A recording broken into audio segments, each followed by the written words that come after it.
Alright, how's it going everyone? So far, we have finished our complete warrior guide for both raids, fractals, and strikes. Now, I have moved on to another class and have been extensively learning and practicing it. Now I can safely make a guide that highlights all the main aspects to properly play Alacrene in these game modes, fractal CMs, raids, and strikes. I will be explaining the equipment I use, the builds and traits, and finally the rotation of the class and CC openers, as well as making you understand how the energy management system works so that you can get an accurate feeling of how to properly get things done when you step into the boss's arena. I'd like to emphasize the importance of an Alacrene. You are giving a 10-man boon that reduces all your teammates' cooldowns. You are an important chess piece. Without you, the team loses out on cooldown reduction on their skills, which can prove detrimental since they need those abilities up as soon as possible to be able to do what they have to do. The term Alacrene or Renegade comes from the fact that it's a renegade who is focusing on one boon called Alacrity. This is why we call it what it is, and people often ask a lot for this class in all game modes. So there are certain classes, alright, in Guild Wars 2 that would be considered to be the utmost importance in a group. Now, some may not consider all the ones I'm going to list right now as important or crucial, because generally raid group statics or fractal static groups for CMs, they have specific ways to do things with their own plans, their own ideas. However, it is very common for organized static groups to have an Alacrene since it's an important class to have. Now, the important classes and pugs that are required are as follows, right? Banner Slave Warrior, Druid, 2 quickness users, one of them commonly being a heal firebrand, and for raids you'd have a tank chrono with quickness. That's very common as well, and he would be the tank basically.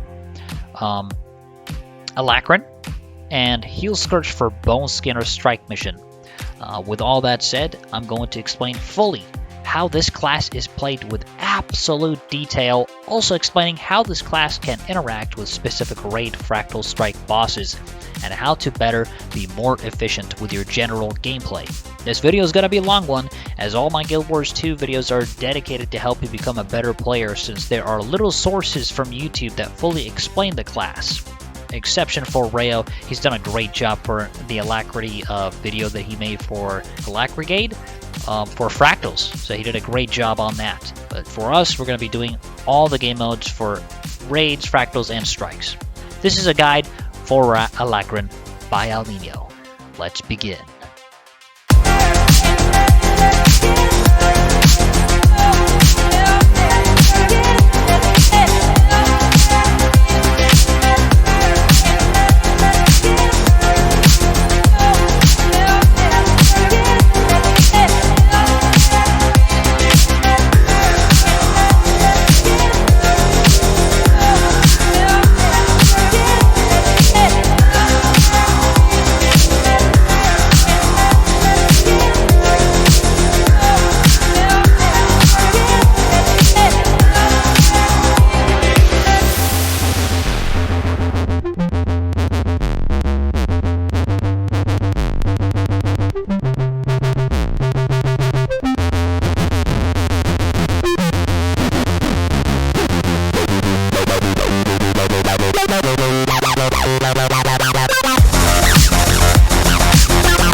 Alright, so everyone, here we are at the training golem to explain the builds, the traits, everything you need to know about Alacrene for fractal CMs, for raids. Not so much open world. It could potentially work open world, but this is designed for 10-man groups, 5-man groups, such as strikes, raids, and fractal CMs. And Alacrene is probably one of the most important classes to have in those groups, because it provides permanent alacrity with orders from above, which is your F4 key. And what this does is pulse Alacrity a few pulses and an AoE, as you can see here, and you want to make sure people get on the stack when you pulse that, and you want to constantly be able to use that effectively while managing your energy. So just giving you a basic standpoint of what this class is all about. Your F4 key is pretty much the most important key, literally in the name Alacrene. Your job is to provide Alacrity with the most uptime possible depending on the situation. There are phases and bosses where you are split and you cannot pulse Alacrity until you're back on the stack. So don't keep thinking, I gotta press F4 every time it's up exactly, because sometimes you're moving away from the stack and they have to split because of a boss mechanic. When you go back in the middle, you're gonna press F4, you're gonna give them Alacrity, and you're gonna give them Heroic Command, which I'll explain in a minute what this does. To put it simple, this gives might to a group in a 300 radius around you, and you want to make sure you get Cala Fervor stacks first. Cala Fervor stacks is by hitting, by using abilities and just hitting enemies. This will up your Cala Fervor stacks to a maximum of 5, to which then you use it to give everyone might, to give them that boon. But first, let's talk about equipment, because that is what most of you are here for. Equipment, build traits, and then after, we're going to be talking about the rotation on abilities, how to deal with the Fractal CM bosses, because each boss is designed differently with certain things kept in mind, because Jalus is huge, the Dwarf stance is huge in some of the Fractal CM bosses, Ventari is huge on Boneskinner for strikes. I want to talk about each of these that are going to be crucial, Mallyx being a very crucial one for boon stripping, when you have the instability in Fractal CMs, which I'll talk about more in a minute when we first talk about equipments and everything. So here's the context for you guys. This is what you're going to be expecting in this guide video. It's going to be highlighting a lot of these things that we just talked about, right, into more detail. First, we begin with equipment, okay? Everything here you see is full diviner gear, right? Full diviner gear, with the exception of the backpack being assassin gear. So right here, all this is full diviner, right? Swords, sigils, one of them is superior sigil of concentration, which gives you 10% boon duration. The other sword will have 5% damage, superior sigil of force. The staff is going to have superior sigil of concentration and sigil of force, that's 5% damage and 10% boon duration.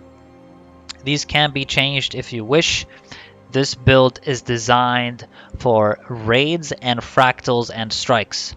However, there are variations, multiple variations, where people use Sigil of Impact because when you CC a boss, you can make use of Sigil of Impact on the fractal bosses, right? And your damage, even as Alacrity, you do pretty good damage. It is a class that, you don't mess with this class. It does pull off some big damage with Shiru despite being full diviner. Of course, you're not going to be peak DPS, but it is going to provide good DPS generally. So there are variations. This isn't the only way. This is just my way. Okay, this is the default way if you like raiding fractals and strikes and you want to do your thing as Alacrene. You have the option to play all the game modes, and it's fine to do it with this path. Okay, so we just explained the weapons and the gear sets, right? Everything is full diviner. We explained the sigils. Okay, now we'll talk about these. Mistband, attuned, and infused. You want to make sure you attune it and infuse it if you want extra agony resistance. This is divine. Divine. Also, the other ring is divine. Mist pendant, diviner gear.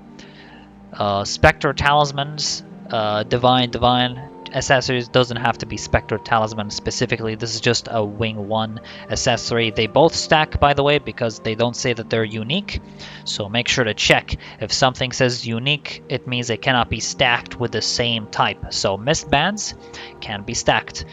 Spectre talisman can be stacked. You can have both of them.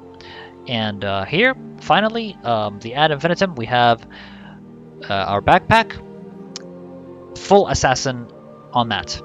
And you're probably wondering, why is this the only thing where you can go Assassin? Because I like the precision from it, and the precision that you get along with your Fury, which is already built within your trait.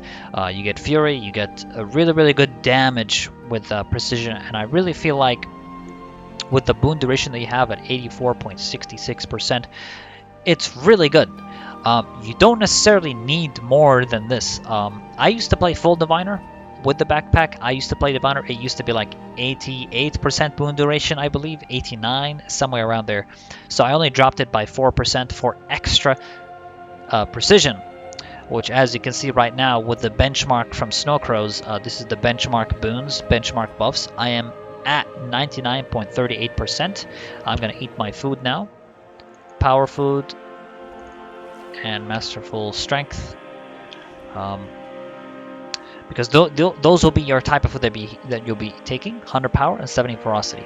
If you have spotter, you're pretty much going to be 100% critical chance with these boons being uptimed on you during raids for pretty much the entire duration. Good groups will generally always have these boons for you. But yeah, you're not necessarily like the damage dealer. I want to be very clear on this. You're not the damage dealer, all right? But you have the ability to deal decent damage while maintaining Alacrity. You don't need to be like the best way I can put this is you need to pulse Alacrity when you can, whenever it's up, and manage your energy with that, which I'll explain how to do the rotation for that, because there are methods and ways to make sure that you always press that while having the energy necessary to change it. We'll get to that in a minute. Right, so this is the equipment. Okay, this is the precision and ferocity at critical damage very high, and this is the boon duration. Those are the key factors of this build. Okay, that's it for equipment. Build, pretty much the most important part. Invocation, Devastation, Renegade. Okay, let's go step by step. We'll talk about each one. We'll explain what's up. Okay, Invoker's Rage. You gain Fury when you invoke a legend. So every time you invoke a legend, okay, that's by using the F1 key, boom, I have returned to fight at you get Fury for 9.25 seconds exactly. So you get 7% damage, 7% colony damage, 20% critical chance. So there you go. It is important to keep in mind that this is combat only, so you want to be doing this during combat. If you're in Fractals and you think, oh, okay, I'm just going to invoke my legend to get like early Fury outside of combat, you would not be able to do that. You have to be in combat, and the best way to tell when you're in combat, because sometimes maybe people confuse when exactly am I in combat? Am I in combat? Usually new players will maybe be confused, like when am I exactly in combat? The best way to do it is look down here. You see these arrows? This is from my good friend Ed from my raiding guild. He explained this to me, and it's very simple, really. When you see these arrows on the abilities, when they disappear, when you don't have the ability to change your spells, basically, this means that you're in combat. When the arrows above your abilities disappear, this is when you know for a fact you are in combat at the time. This is going to be very important because when you use your F4 in raids, okay, it only works during combat. So if you press F4, okay, you move to the boss. Oh, damn, my Alacrity reset back to 0. And guess what? Maybe you only got 1 pulse, 2 pulses. Not the full amount of pulses that this would offer. Meaning that you basically wasted your F4. And that people right now are sad because they don't have Alacrity. Remember, you are responsible for the Alacrity. So you want to be sure that before you even fight the boss, make sure these arrows disappear, and then cast F4 so people get Alacrity. It's very crucial because Alacrity reduces skill recharge rate and helps people do more damage. And when I say do more damage, I mean in the sense that they would have their abilities up quicker so they can do more DPS, they can do whatever it is they gotta do, right? Use their abilities. Guardian F1 Tome, for example. F1 Guardian, you want to press Alacrity so that he can have his F1 again as Guardian, Firebrand, so he can use his, his ability. So he can, because F1 Firebrand, Condi, is pretty good damage, right? So if you pulse Alacrity often, he'll have it back up faster and he'll be like, whoa, thanks Alacrene, you did a great job. He'll be very happy. He will love you. Okay? So a lot of high cooldown spells and stuff. Not just that, but even short cooldowns. This makes them go up faster. So it's really, really nice. Anyway, I wanted to explain this quickly for combat only specific stuff.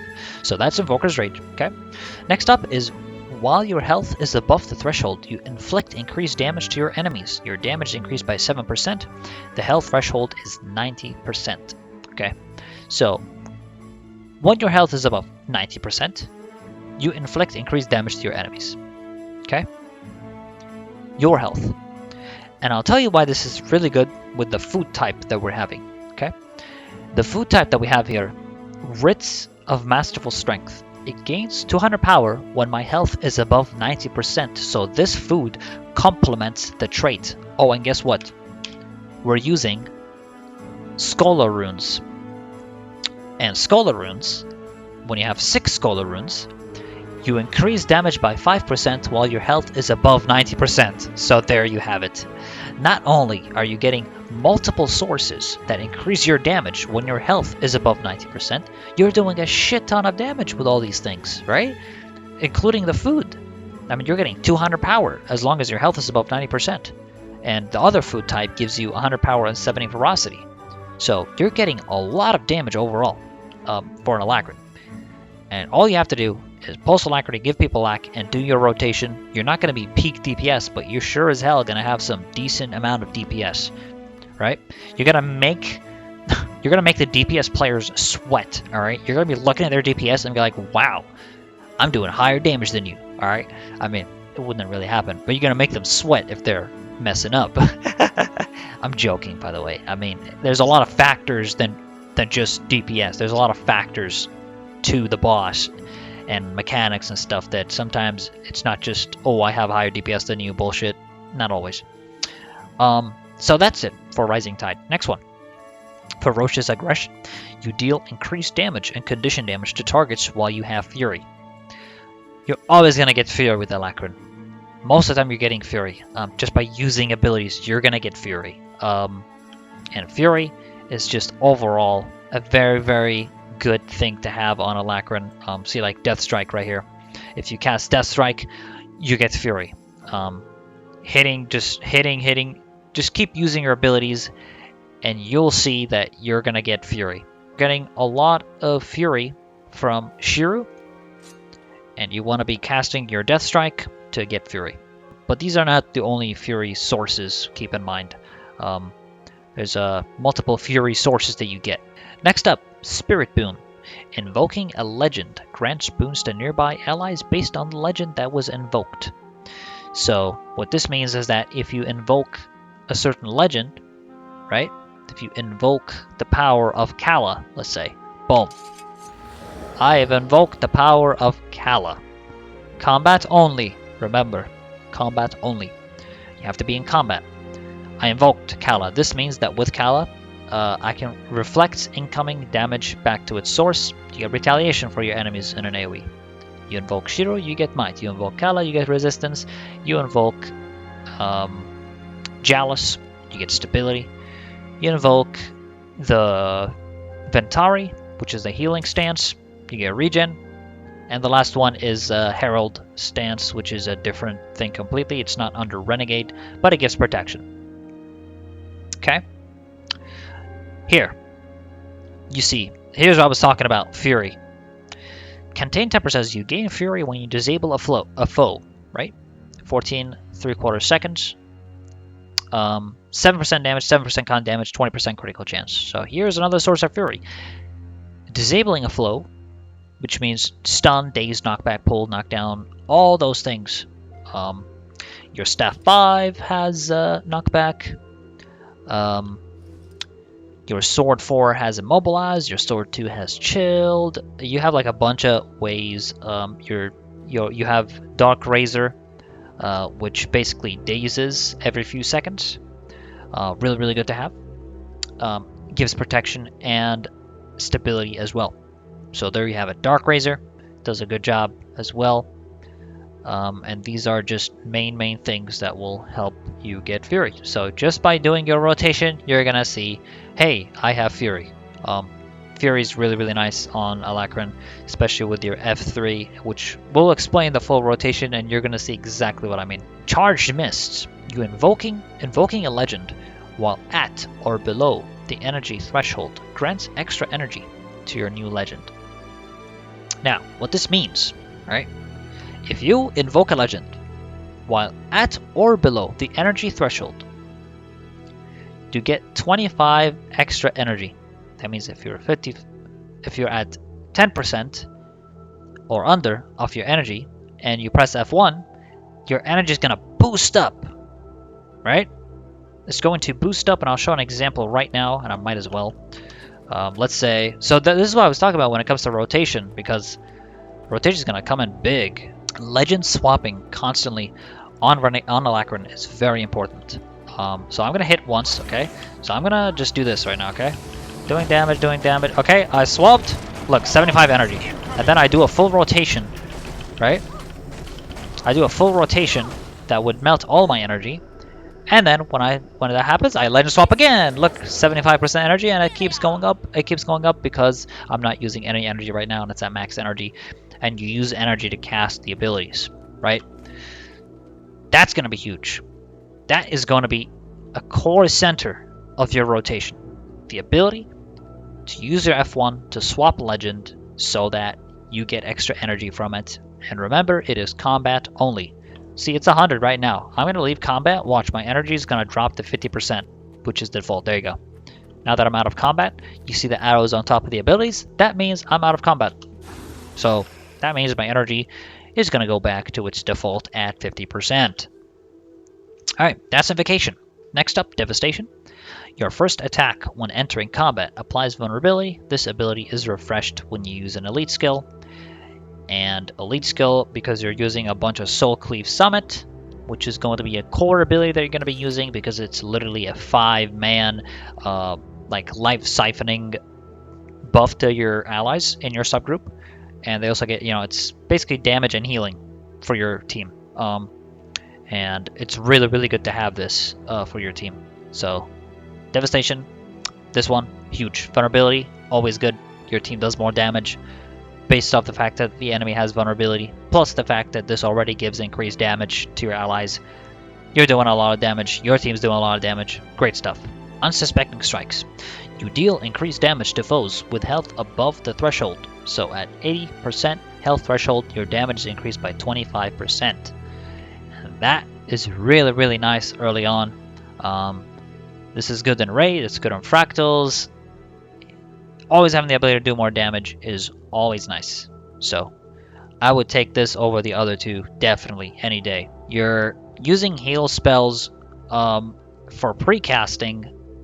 In Fractal CMs, you do use Shiru, like pre-boss fight. You're using Shiru, and then you swap back, which I'll talk about when I explain rotations. Because you do right-click and swap to Shiru, and then use your Q, swap to Kala. Now you have that buff for a few seconds until you get to the boss. Then, it would apply the life siphoning, life healing thing, right? Shiru already has the effect to siphon healing, siphon damage. And you're not necessarily going to be doing this the whole fight. You only do it once at the start. So compare that with the ability to do 25% increased damage, along with your Scholar runes, along with your food, along with the fact that you're over 90% health in the beginning. Why would you ever go for this over that? Just go for that, trust me. Destructive Impulses. Your damage is increased for each weapon you are currently wielding. You're having double swords, damage increase per weapon, 5%. Easy. So easy. Double swords, destructive, more damage. Assassin's Presence. A crucial buff comes from Renegade. Increase the ferocity of nearby allies. Increases ferocity for nearby allies, 600 radius, combat only, gives 150 ferocity. So you know how Druid gives precision, Assassin Presence will give Ferocity. So it's like a good mix of having both those things, right?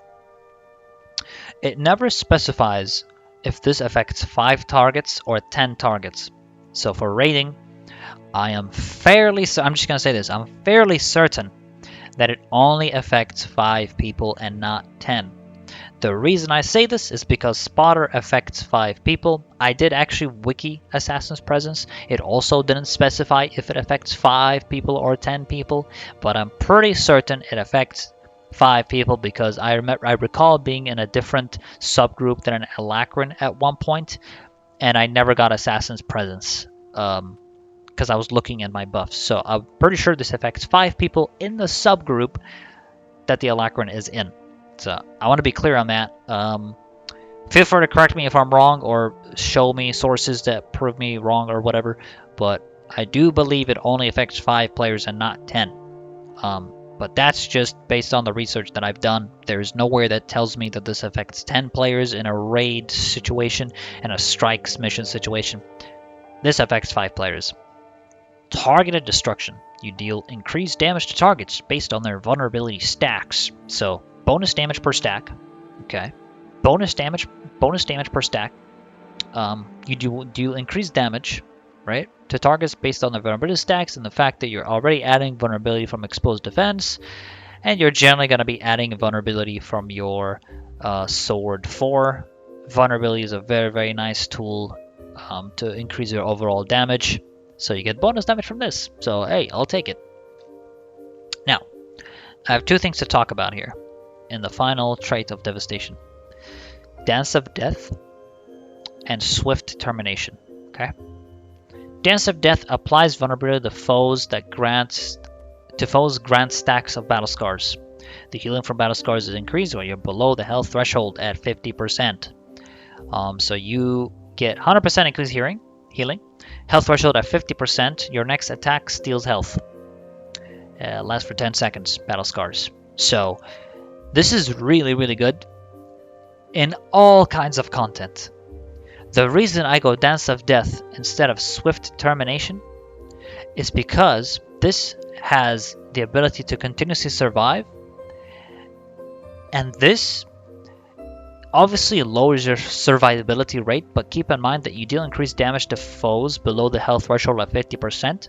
So if you have a really good group and you're pushing the boss like crazy and you're doing a lot of damage, only by 50% you'll have this effect. Keep in mind that Swift Termination with the exposed status effect in Fractal CMs is huge. It's just a matter of making sure the boss doesn't phase into another part where you can't DPS the boss. Let's say in Soyless, Fractal CM98. If the boss phases at 66% and you CC'd it, and it's CC'd, you cannot make use of the exposed status effect there. However, it's 66% health, not 50%. However, the next one is 33% health. If you do damage and you CC it at around 35%, the exposed status effect is going to lie around for a bit. By the way, if you don't know what exposed effect is, whenever you crowd control a boss, their break bar damage is broken, it adds an effect on the boss called exposed. Some bosses have it. Mostly all bosses have it, from what I know. Some of them don't, I believe. But yeah, the exposed status effect, basically the definition of it is you do more damage to it while this effect is on it, and it applies after they were CC'd. Okay, so that plus this trait, and they're below 50% health. Woo! You're gonna do fat damage, right? Just remember that you need obviously a good group for this. If you're gonna be able to get those bosses dropped to 50% quickly, so you can make use of this immediately. However, if you're raiding, I'll just say Swift Termination works for Fractal CMs, and it is good with good groups. Okay, it is good. However, I feel like if you're playing Alacrene, you're just starting Alacrene, not just starting, even long term, you should go Dance of Death. The only reason being is that it has a really good survivability rate, and it's effective. It's very effective. So whenever you feel like, oh shit, I'm eating a lot of damage, oh no, I might die, whatever, this will make sure you don't die and you can keep pulsing Alacrity. That's your job, right? You don't want to die. It's not about, hey, I want to do the maximum amount of DPS and I want to make my DPS players shit their pants and sweat all day. But hey, you know, like, I want to make sure I survive so I can keep pulsing Alacrity. I would say Dance of Death, period.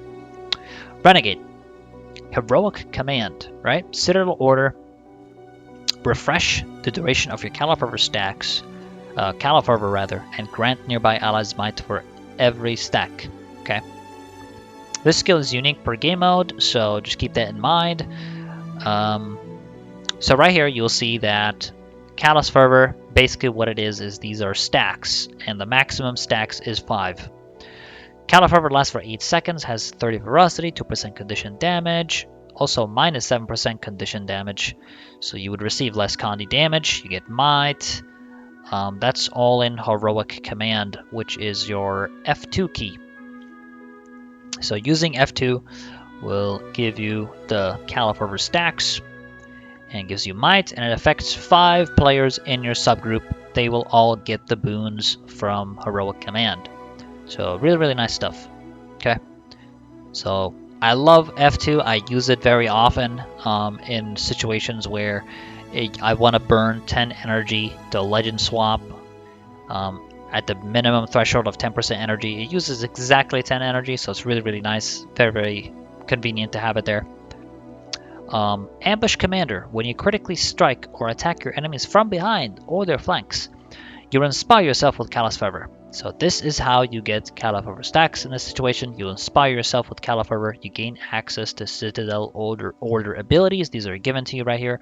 Citadel Bombardment, Orders from Above, Heroic Command. Okay, if we see here, Ambush Commander, right? This is what it says. You want to make sure you hit the targets in the back to get critical hits to get your Callous Fervor stacks. Now, if you press mouse 2, it will show you more information, right? This is Citadel Bombardment, which is your F3 key, okay? Open a portal through the mists of time, unleashing a storm of artillery from the United Legion. It does 215 damage. Ordnance of count is 10, targets per ordnance 3, radius 360, range 300, and it's actually a sick ability. I'm going to show it right now. Usually you would use this with Shiru, right? So when you're in Shiru, you would cast this, and then you would cast your Impossible Odds with it. And this would be the ability. The reason we cast Impossible Odds, which I'll explain right now, I might as well, your attacks gain a follow-up strike. So if I were to attack this guy right now, let's just do it now without Impossible Odds, right? I'm hitting 1, 1, 1, 1, 1, right? Okay, now I use this. Watch. I'm doing multiple. Boom, boom, boom, boom, boom, boom, boom, boom, boom. You see, the damage is constantly. Basically, think of it like your attacks gain a follow-up strike. You're doing more than just the one action. So this effect can occur once per interval, as you see here. It empowers yourself with Shiru's incredible speed and destructive prowess, gaining great movement speed, so it does give you speed, and striking foes an additional time when you hit them. Let's use it without T just to show you, okay? So here it is without T, right? That's the damage. Now, with Impossible Odds, there you have it. As you can see, it's just overall, think of it like each one is hitting more. Each little like AoE effect is taking addition. So this is going to be a crucial part to talk about because that's part of the rotation, by the way. So that's Citadel Bombardment. And the last one here is, in fact, Orders from Above, which is your F4 key right here. This is a crucial ability. Your main ability, I would say. This is your priority over DPS every single time. You need to make sure you pulse Alacrity for your team This is what your class is for, to pulse Alacrity. So this reduces their cooldowns on their abilities. So when you use it, and I use like abilities right now, okay, look at this. This color in green means Alacrity is taking effect. See, it's colored 8, 7, 6, 5. These numbers are counting down are in green text. That means Alacrity is being taken effect on. When it's yellow, or when it's white, it means there's no Alacrity there. You need to be able to use Alacrity on the fly, on the go. Maintain your energy. It costs 20 energy. So if you start running out of energy, get ready with your legend swap, and once you legend swap, cast F4. Boom. Cast it down. Make sure. Ashen Demeanor disables a foe, crippling your enemy, which leaves them vulnerable and inspires you with Callous Fervor. Right? So here you go. Again, we're talking about all this vulnerability damage you're adding. The fact that you're crippling them, the fact that your 4 immobilizes them also adds vulnerability. Your sword 2 gives chilled. You know, you're adding fury to your sword 5. You're putting your ice razor down there, which does a lot of damage as well. You're just doing a lot of damage, and top that off with Soulcleave Summit, you're giving everyone more damage, and you're giving them all life siphoning healing and damage. So you're providing a lot for your team. Next up, gain Fury when you critically strike a foe below the health threshold. So there you go. You know how I was talking about you get Fury from different sources? Here's another source. You gain Fury when you critically strike a foe from below the health threshold at 50%. Alright, next up, All for One. Using legendary Renegade abilities grants protection to allies near the summoned warband member. And this is really, really, really good because not only are you giving them protection, but you're giving the added effect of the Callous Stance abilities. See, all of these give protection because of this. Right, so if you're playing Boneskinner or something in Strike Mission, obviously you're going to be dropping this. This gives them protection from the boss, okay? Gives them protection, and they do more damage and stuff. So don't let nobody tell you shit like, hey man, I just want Ventari bubble the whole time. Like, where's the bubble or whatever. There's no such thing. You never want to stay in one legend the whole time. Because that's so inefficient and ineffective. In Boneskinner, the reason I'm bringing up this Legend Centaur, by the way, is because in Boneskinner, and the Strike Mission Boneskinner, you're moving around in a circle, and you're obviously moving this, and you're moving it around in a circle, you're dodging, you're moving around the boss in a circular motion. And then people, you know, if someone goes, hey, where's my Ventari bubble? I died, you know? It's complete nonsense because you're not supposed to only be having Ventari up the whole time. It's not like you're going to wait till 1% energy and they still have Ventari. No, you're going to be swapping it. Your Renegade, you're going to put Soul Cleave, gives them protection, gives them life siphoning. They can survive from this, right? And you post Alacrity, and you do all what you got to do. So remember, you never want to stay in one legend for a long time, okay? It depends on your cooldowns, it depends on your energy. So manage your energy and your cooldowns according to the situation. That's very important when you're playing Alacrene. So keep that in mind. So keep in mind it affects 5 allies, so it would affect your subgroup mainly. So keep this in mind. Crucial. You want to affect 10 people with this or something. Brutal Momentum. When at full endurance, increase your chance to critically strike. Gain bigger when you gain Fury. So this is actually pretty sick because when you're at full endurance, right? This is your endurance is your energy dodging. You have an increased chance to critically strike, and you always want to critically strike, especially with the fact that we are running precision backpack as well. We have what it takes, right? We have the ability to do a shit ton of damage. On top of that, you gain vigor when you gain Fury. As you can see here, your critical chance increase is by 33%. So, huge, right? Very, very big. On top of that, vigor is really nice because you can dodge more, I suppose, and that's always good stuff. Dodging is like one of the most important tools to avoid damage in Guild Wars 2. So having the ability to have vigor is really, really nice.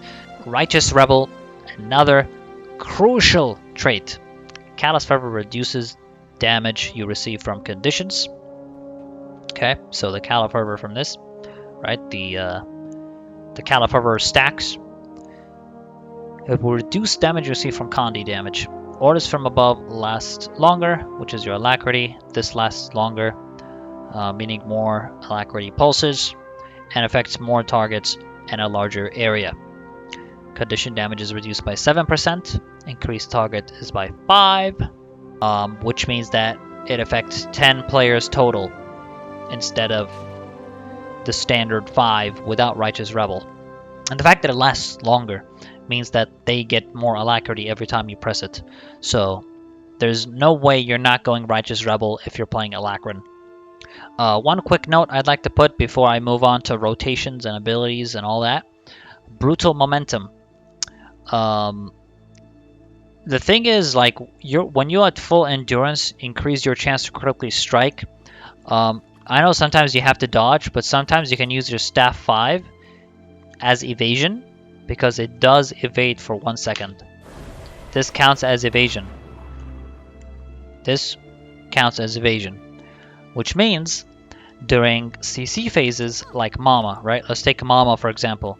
Mama has a spin attack, and then she will spin again.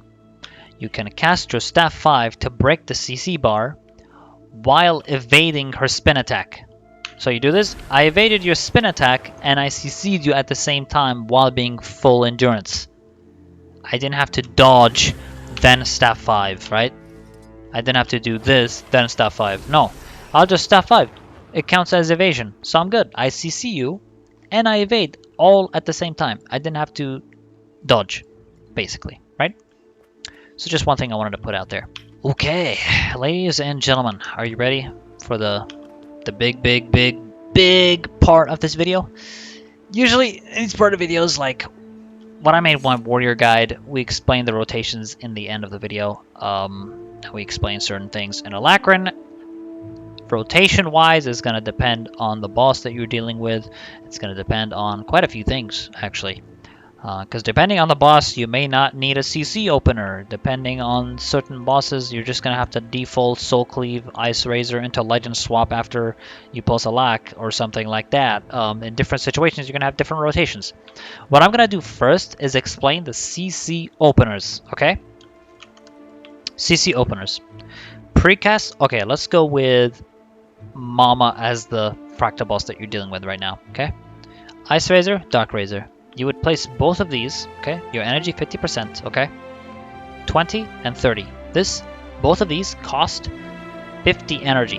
Now keep in mind, you have to be in combat before your legend swap. If I cast this, okay? I do this, right? I did this, I did it. Legend swap, look. 50 energy. By the way, these still linger after your legend swap. So, look at that, 50% energy. Oh man, what a waste.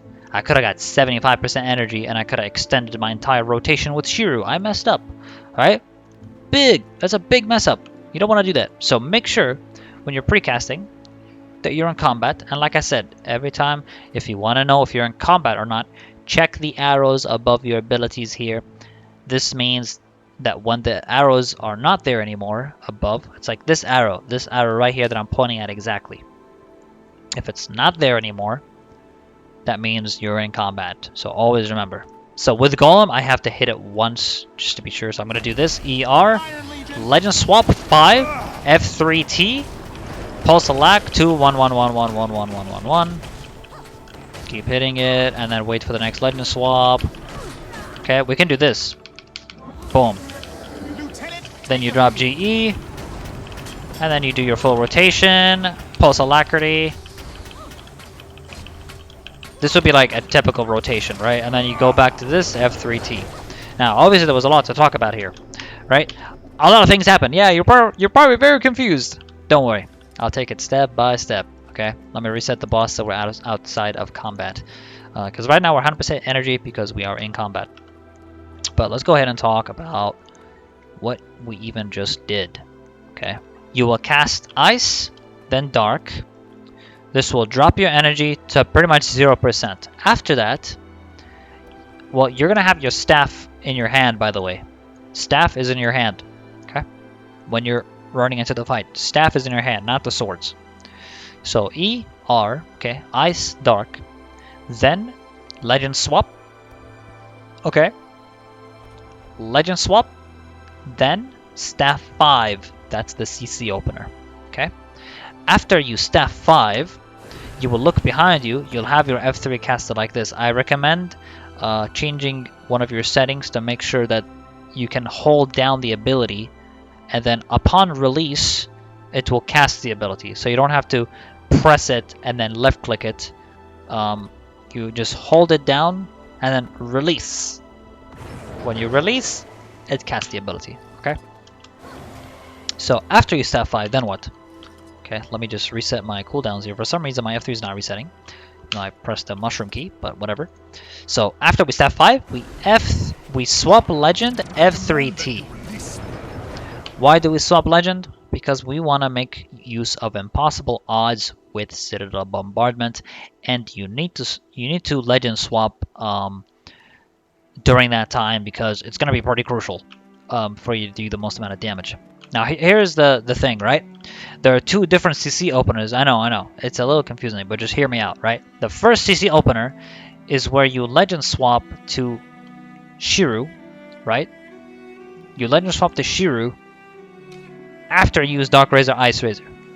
The other one, okay? I'm going to talk about one so I don't confuse you guys, okay? I'll talk about the first one, okay? ER, don't do anything, then 5 legend swap F3. Okay? That's one. Basically, that one is an opener where you are waiting for 15 energy. That's called a precast. You precast Ice and Dark, and on Mama it can work very well because after you do this, the boss is invulnerable. When it's vulnerable, okay, you're vulnerable, boom, boom, boom, boom, boom. Now you don't have to cast it exactly at 15 energy. I'll tell you when you can cast it, right? So ER, look at my energy. Okay, 15, 25. Let's say I casted it now, it's at 15 energy. So you don't want to cast it at 25. You want to cast it a little bit beforehand. For the simple reason, okay? For the simple reason that you want to be under 20% energy, or 10% energy, like that. It is, however, better to not wait until your energy is at 20%. Because if you legend swap at 11% instead of 10%, you're not going to be making use of that, and that's not good. So, typically speaking, it is better to legend swap, as long as you're in combat, it is better to legend swap after casting Ice and Dark. Usually that's what most people do. They would cast Ice and Dark first, okay? They would swap, staff 5, F3T, weapon swap, 2, 4, 5, 1, 1, 1, 1, 1, 1, 1. Okay, then you would legend swap again. Okay, these are things to keep in mind, very crucial. Now you're probably wondering, wait, why didn't you cast F4? In Fractals, your F4 key, okay, is going to last quite a while after using the Mistlock, because you're at Mistlock, you cast F4, you take the Mistlock, you cast F4 again, so you are going to be casting F4 when you swap to Shiru. Just pay attention to your energy. So let's go ahead and do this right now, okay? I'm going to go ahead and do the default way, right? ER. We are in combat, staff 5, F3T, legend swap, 2, 4, 5, okay? You can cast your Alacrity here, you can choose not to, depending on what you feel like is needed at the time. Then you will swap back to Renegade and you will do your rotation with Renegade stance. That's one way, okay?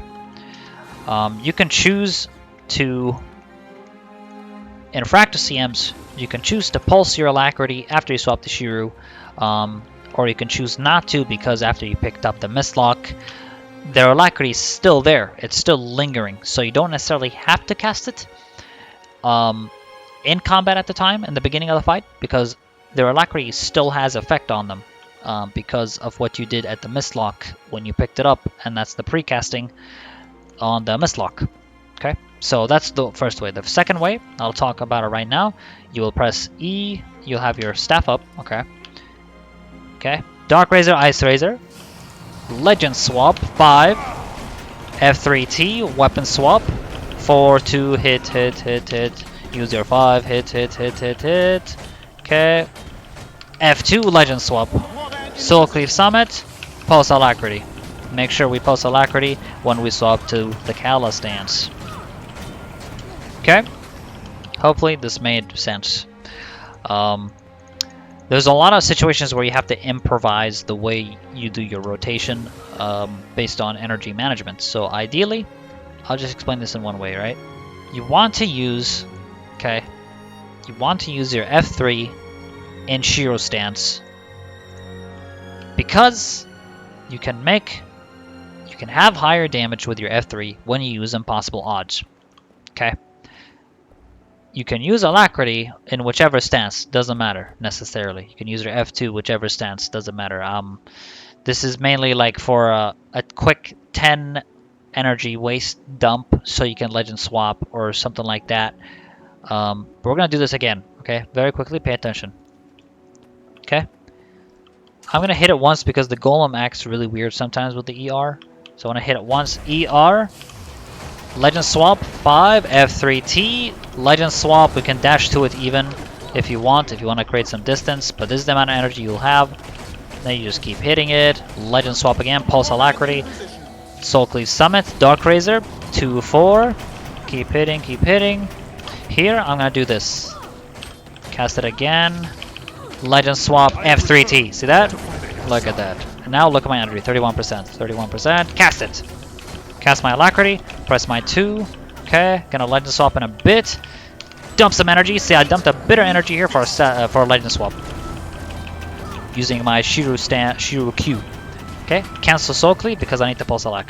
Cast it again, dump it, legend swap, F3T, hit, hit, hit, hit, hit, use my 5, hit, hit, hit, use my 2s, okay, now look at my legend.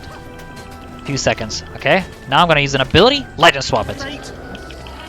There we go. See that? Do you get the idea? We pulse Alacrity, see? As soon as it came back up. Keep hitting. 2 uses 5 energy. Okay. F3T. 2, 4. It's all about energy management. Look at my energy. I'm looking at my energy. I'm looking at what I'm doing. I'm getting an idea of the combat situation. Legend swap F4. Drop Soul Cleave. Drop Ice Razor. Keep hitting. Use F2 in the meantime. Give some people some free boons. They need some boons. Alright. Legend swap, F3T, 2, 4, okay, here, we don't have legend swap, so now we do it, because our legend swap is on cooldown. Now we press F2, then swap. The reason I press F2 there, it dumps 10 energy, I am able to swap to my legend, then we can keep hitting, use my 4, use my 2, legend swap, F3T, F4. See that, I was able, keep in mind that you can cast F3 and F4 both at the same time, so you can do this. You can also cast F3 with your T, it's like that. You would press this first and then T. You don't necessarily have to press T first and then F3 or whatever. You can just do it like as soon as you swap the Shiro, just boom boom, just like that. So I would typically use F3 when I am in Shiro stance, right? So that's your CC opener, really. That's generally your CC opener. It's using Staff 5, utilizing it. Remember that in a lot of situations, you have to pull it out in different scenarios. Like, you'll have to change your weapons. You want to make sure your energy is good. It uses 15 energy, so make sure you have enough for that. Generally, if you want a hard CC, you would have Renegade with Staff 5. So, if you want a hard CC, right, we're talking like you're playing on 100 CM, you're dealing with, you know, the boss at 100 CM. You would have your, at the last few seconds of the boss mechanics, it would do 5 strikes. 1, 2, 3, 3 is the middle AoE, 4, and then the 5th one. Then when the 5th one, you would drop Dark Razor before the 5th one, and then it would Staff 5 over.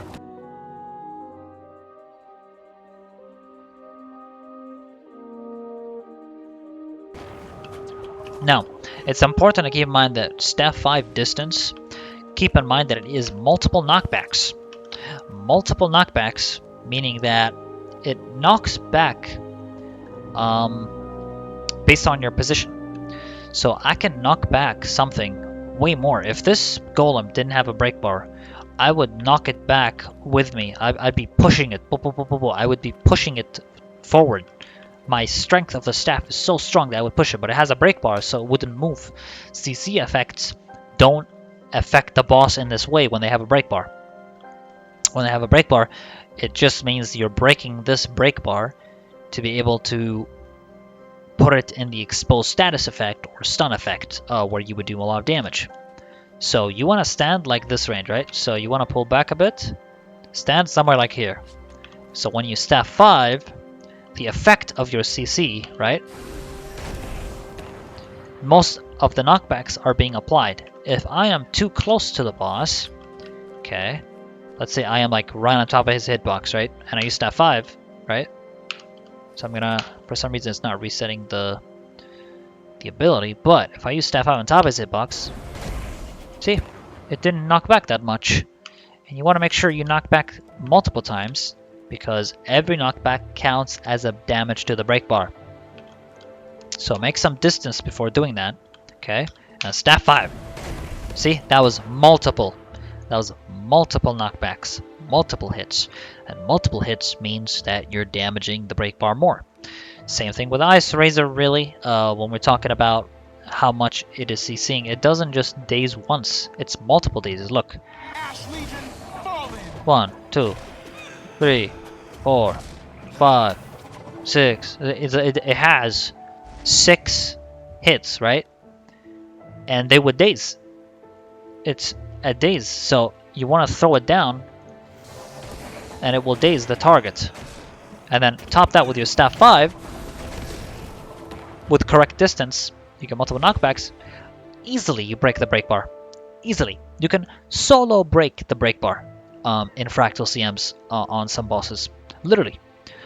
If you're playing against Arc, you can staff 5 special action key on top of him. You don't even need Dark Razor. So on Arc, shout out to IP for my chat. I've gotten to know him recently. He loves Alacrene. He staff 5s and a special action key on top of the boss.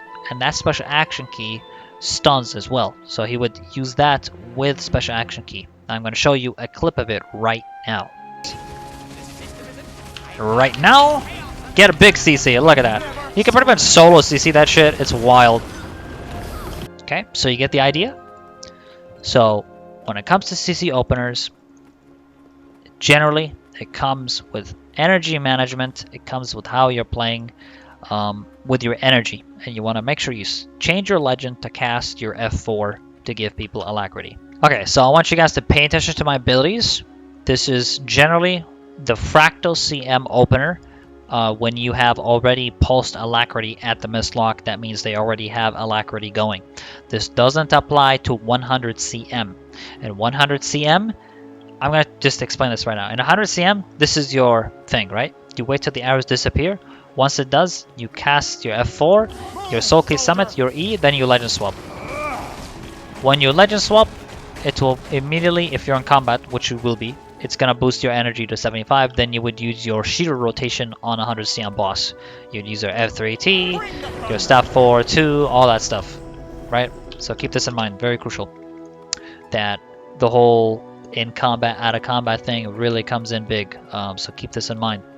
So here we go, right? This is 9998 Fractal CM opener after you take the Mistlock Singularity where you pulse Alacrity twice, okay? This would be your opener, okay? You'd start with Kala. You'd press ER.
Anyway, so you get the idea. I actually use my elite skill there. You never want to use Jade Winds, by the way, when you swap into Shiro.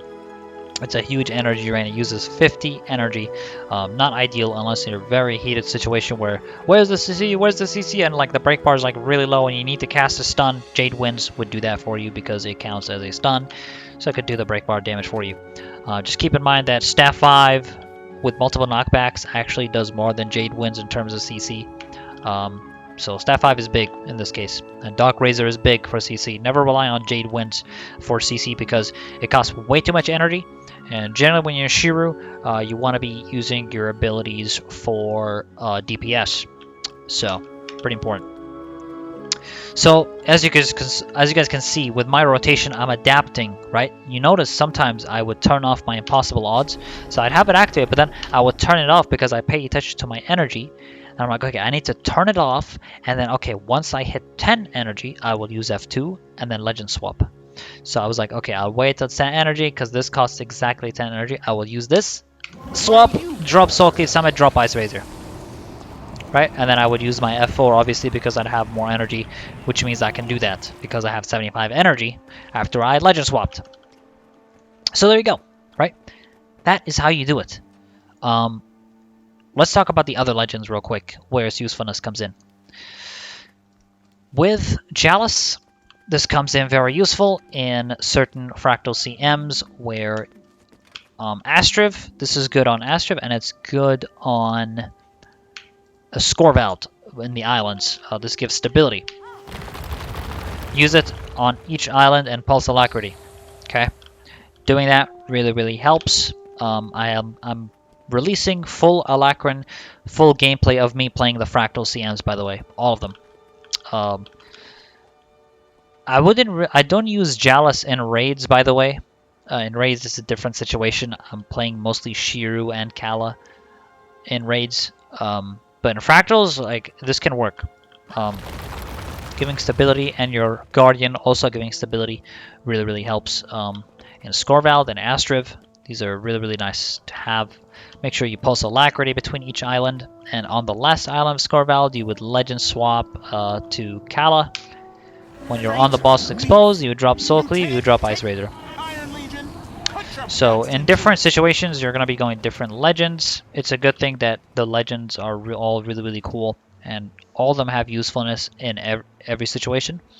Okay, so your Mallyx opener, when there is the instability called No Pain, No Gain, and this is going to happen often, there's going to be a mislock instability called No Pain, No Gain, which gives enemy boons and protection on the enemy boss is a pain in the ass.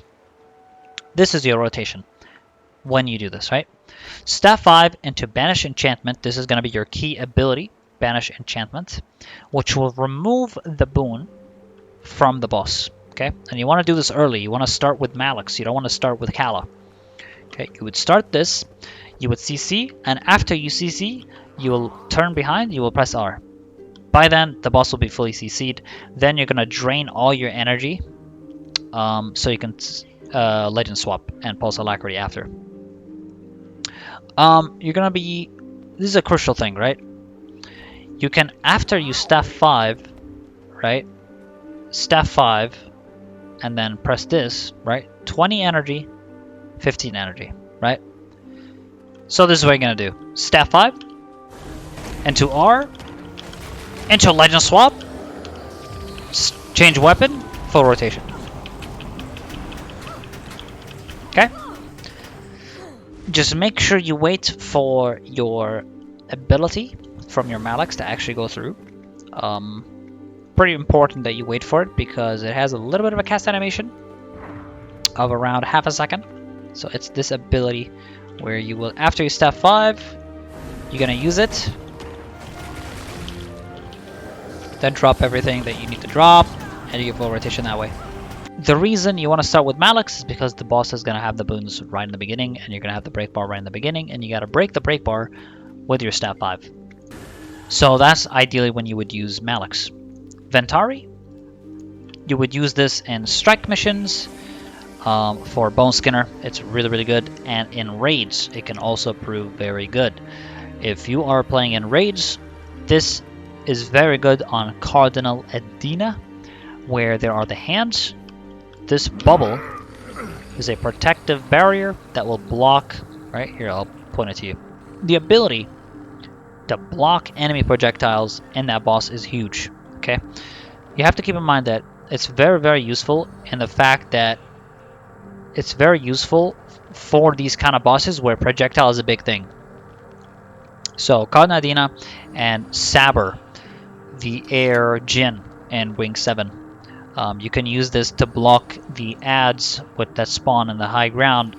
They kind of shoot at you, and you can put this on top of allies and block it for them.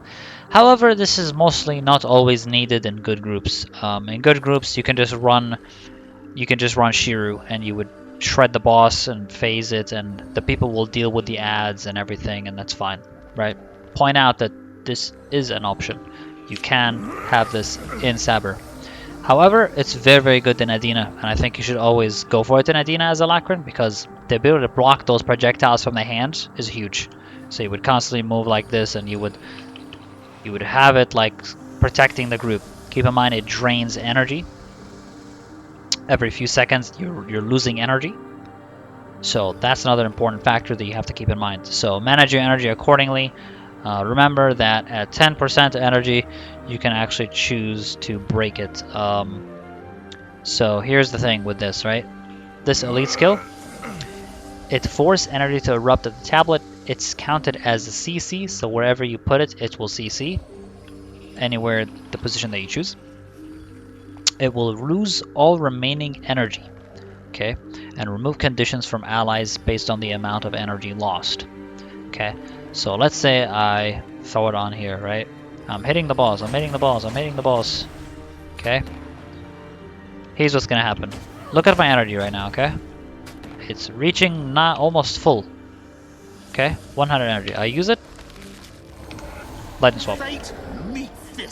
You can completely burn it out depending on, as long as you have above 10 energy, you can completely shred the rest and pulse that Alacrity.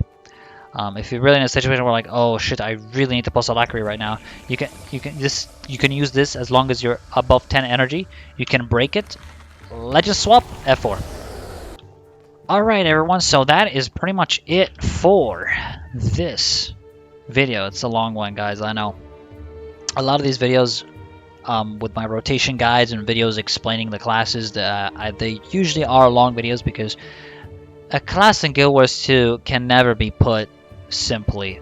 There's so much more to a class. And I really think that this class not only has the ability to completely support a team in every way possible with your F4, with your Soul Cleave Summit, but it also provides personal decent DPS because you do actually do good damage as a Renegade Alacrene. Overall, this class is not for everyone. If you don't like the idea of energy management, this class might not be for you. If you don't like the idea of just mashing F4 whenever it's off cooldown, this class is probably not for you. But it is one of the most fun classes to play for me, personally, because I love the idea that it has a lot of break bar damage, and I love the idea where it's not just break bar damage, but Alacrity being such a crucial big thing for you.